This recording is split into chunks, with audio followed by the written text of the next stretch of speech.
Oops. Got to start things off with the Seven Nation Army.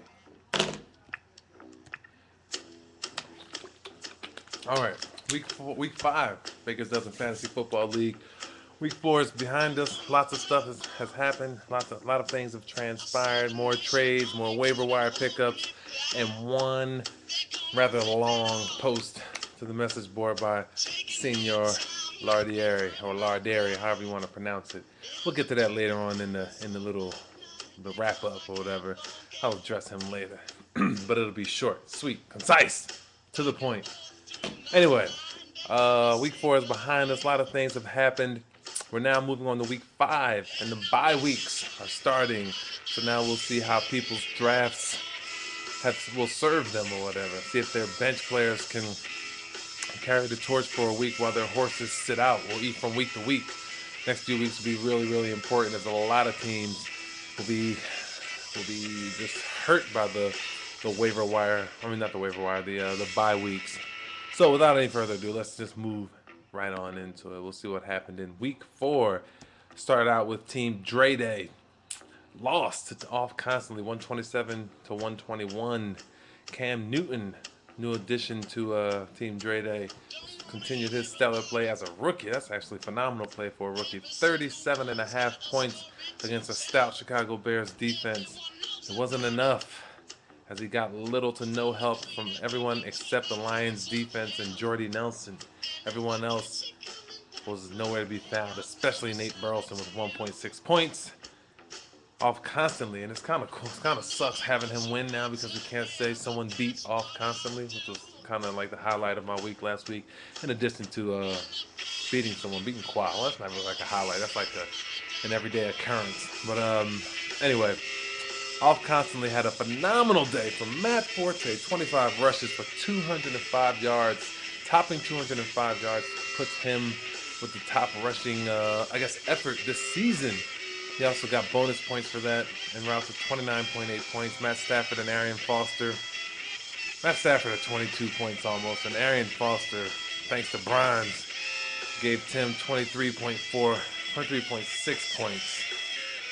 That's enough to make you want to cry, man. Enough to make you want to cry. Roddy White, 7.8 points, didn't do much, but the Packers defense scored 22.7 points. I tell you, Timmy, if you win the championship this year, that's a big if. You ought to give half of that trophy, or half the year, that trophy ought to spend time in Bronze's house, because he just gift wrapped it to you with the freaking top 5 pick for Cedric Benson. And speaking of that, let's go to Team Bronze. He was much maligned the last couple of weeks, but he seemed to put together a little 2-game winning streak as he beat up on my man Sam and his Show Me Your TDs. Great name change, Sam. Great name change. Really love the way you're sticking with the league, even though you've been just lambasted however you want to call it, by injuries or whatever. Just taken to the cleaners with injuries. Still reeling from the loss of Jamal Charles to Sam, but he's put together a formidable team. Put up 103.9 points behind 28.7 from Josh Freeman and 18.1 from Steve Smith. And Sam keeps fighting, as I know he will, but he's probably going to have to pull off a few more moves if he wants to get back into the playoff conversation. The Monopoly, Team Bronze, managed to put things together after being hit by the injury bug and then being hit by the freaking date rape pill by Tim. Jeez, it must have been an echo in the Bronze household. You know, it was like from his asshole was this big from Tim raping him a couple of weeks ago or whatever. But Drew Brees had a mediocre effort, 20 points as they won their game. Garrett Blount quietly had 20.1 points, and the defense, the Ravens defense, might be Bronze's biggest bargaining chip right now, but they continue to dominate, putting up a stellar 39.6 points. Found the end zone. The defense found the end zone 3 times, which is unbelievable. It's almost unbelievable. 3 fumble recoveries, an interception, a sack, 17 points against, whopping the scoreboard with 39.6 points as PA Monopoly evens up his record at 2-2 and sends Show Me Your TDs to 1-3 and back to the drawing board. We'll see what Sam can come back up with this week as we roll into week 5. Next we have, let's move on to something kind of funny to me. The big brother, little brother battle. And all of you guys out there who have little brothers or little siblings, you know how I'm feeling right now because the big brother always beats up on the little brother. Beats him in cards, beats him in chess, beats him in running, beats him in chess. Whatever, I don't know. Beats him in fantasy football. How about that? I didn't have an ES rhyme word there. Could have said bench press. Damn. But anyway, uh, the Lord of the Rings got another. I'm still waiting for Philip Rivers to come to explode, but no homo. But he's still, doing his thing. 23.8 points and a quiet effort. Y'all better watch out if him and Vincent Jackson hooks up. Vincent Jackson 17.8 points, and Des Bryant found the end zone twice. Finally, playing with an injured quad. 16.2 points, 37 yards receiving, but 2 big touchdown receptions. All right.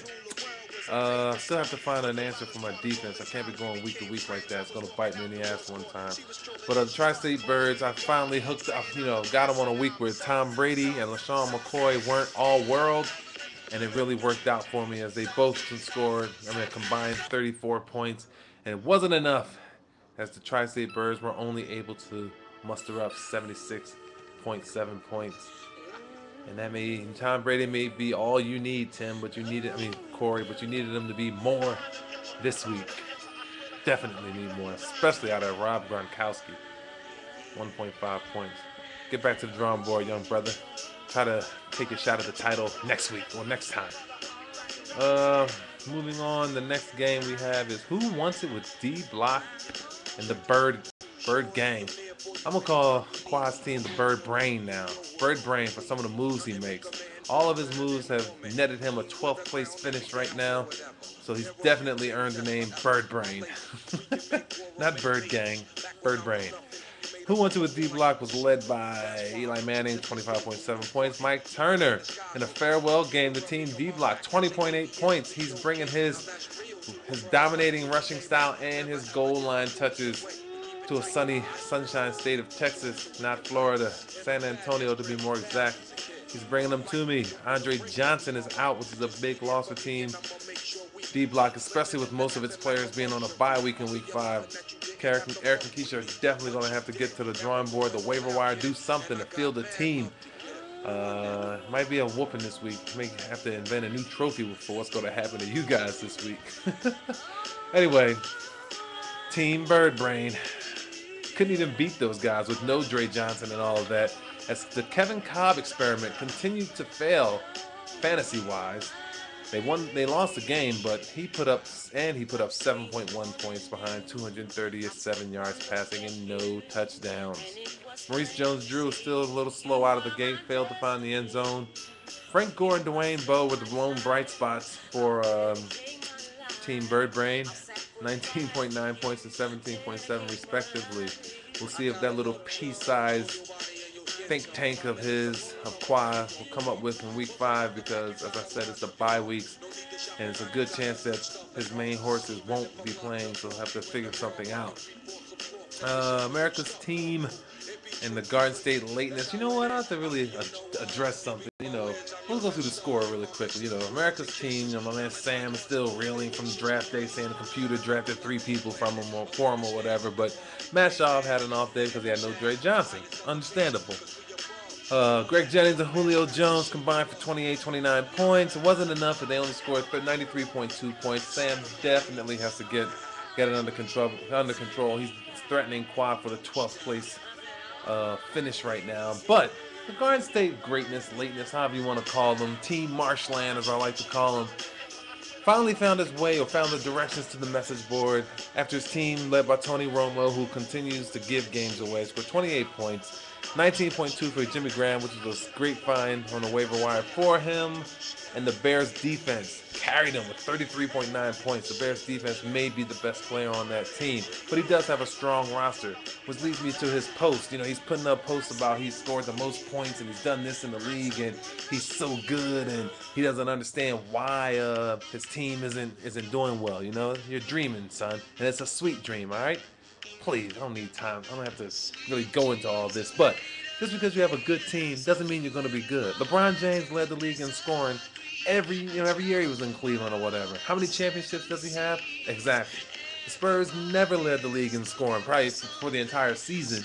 And how many championships do they have? Might make you think. So you can spout off about all the points you have and how you're gonna do this and do that. You ain't doing nothing, all right?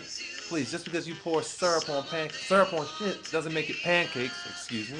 And just because you have a good team, a very good team, as I'm looking at, doesn't mean you're gonna win anything because you're the common denominator with this team and you're the reason it's not gonna win. Just finding your way to the message board in week 4. You have Adrian Peterson and Ryan Matthews, Sean Jackson, Mike Wallace, Jimmy Graham, and Tony Romo. Yet you sit at 1 and 3.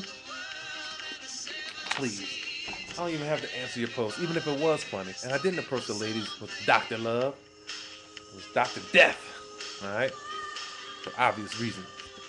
Anyway, very funny post, but use some of that time to put into your team or whatever. And last but not least, we got to go to the game of the week because these two teams put up a ton of points. This was an exciting game to watch on the computer as I was watching my Eagles lose all week. I was really pissed at that all day that Sunday. Still a great picture by John and a great line from Aaron Rodgers. 29 to 38, 408 yards, 4 touchdowns, and 1 interception while he rushed for 2 touchdowns and 36 yards en route to probably a league record 59.6 points. He did a phenomenal job, and Calvin Johnson pitched in with 2 touchdowns, 21.6 points. But it wasn't enough. Someone's ringing the doorbells. Michael Vick found his sensational ways. He found 416 yards and 2 touchdowns en route to 38.5 points as my nieces walk in. How y'all doing? Give me kisses. I only got a few more minutes. Hold on. Yes, as Wes Walker, who may be the best. How you doing, Mama? How are you? Hold that for me. I'll be done in a sec. Wes Walker, who may be the best wide receiver in the AFC, continued his great ways. 9 catches for 158 yards and a touchdown. And Hakeem Nicks had a touchdown and 10 receptions for 162 yards as the Giants came back to beat the Arizona Cardinals. Okay, we're moving on to week 5. Sorry I have to move on so quickly. Week 5 has the team Blackheart, Black Waterman taking on the Lord of the Rings. Bird Brain taking on Off Constantly. I really hope Bird Brain wins so I can make fun of Tim's name some more. Tri-State Birds and Corey Rose taking on Team Dre Day. Show Me Your TDs and the Garden State Greatness, or Lateness as you like to call them. Team Marshland. Cowboys and Country, America's team and PA Monopoly. And Who Wants It with D Block is playing host to Moneymaker as both teams sit at 3-1. Looking to see who gets their 4th win and skipped over the PA Monopoly and the Cowboys team. Both teams are 500 looking for their 3rd win. We'll see if Bronze can keep it going on his win streak here after the freaking worst trade in the world, man. I swear that was like you were the Indians and Tim was the Pilgrims or whatever. You gave up, turkeys and how to farm and blankets on how to make it through winter. Well, the knowledge of how to make it through winter, and you got the smallpox blankets back. I tell you, all of you guys who passed history class should know what I'm talking about. But either way, week 5 is here. We got some message stuff on the board. I put everybody's number up also. Those numbers are just for text messages only and just, or call, but just for trade purposes only. Don't abuse them. Please don't. Appreciate it. Hope you all do well this week. Sorry I had to rush through the end of the message. I got some company here. My beautiful nieces are here to check me out, so we got to talk about some stuff. And I will see you guys in week 5, all right? Good luck. Best of luck for everybody except for whoever's playing me this week. And I'll see you for the week 5 wrap-up. Later. Peace.